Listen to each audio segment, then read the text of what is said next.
Welcome to Wisdom Exchange TV, part of the YouMeWe Social Impact Group.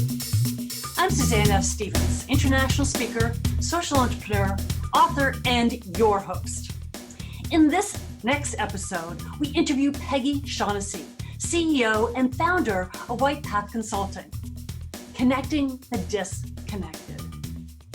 In this interview, you'll learn when to pivot your business model, how to tap into your unsavory past to frame your future, how to build interdependent social enterprises, the benefit of having a social enterprise collaborate with nonprofits, when dealing with the opioid crisis, where does the healing start, and so much more.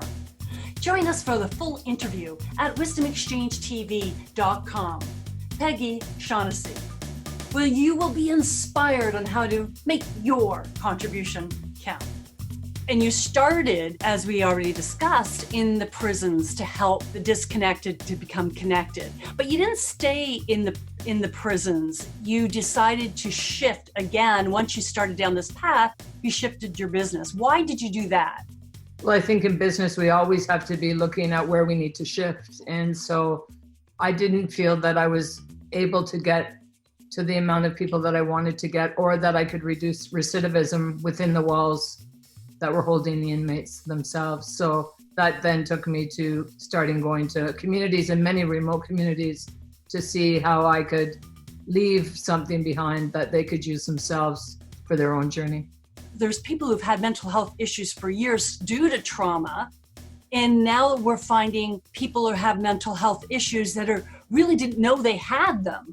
Well, I think all of us have mental health. I think that's the biggest problem, is it's become so stigmatized that we all don't realize that we need to go through those 4 rooms each day to see where we're not really balanced. And that if we're not really balanced, then when something like this hits, it affects us even more so. And so people need to learn how to work with themselves. I'm just curious, from your perspective, what do you think would help reduce the addiction of opioids? I think the concentration is so much on the drug that we're forgetting about the people. And so again, it's, as a society, we can only measure what we see. So it's the behavior of the drug taking itself, instead of looking at the underlying issues on why one needs to take something in the first place. So I always say that addictions is not the problem. The problem is the underlying issue. You know, people only use for 2 reasons most often, and one is to numb the pain or feel again.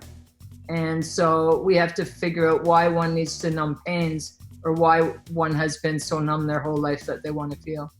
Do you have any words of wisdom, Peggy, that you'd like to share? We always have to look for those gaps and make sure we have a responsibility to help fill them.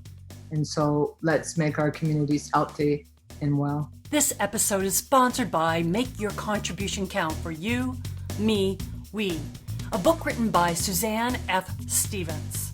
It's time to act. Let this book be your guide to having a sustainable social impact while living your most meaningful life.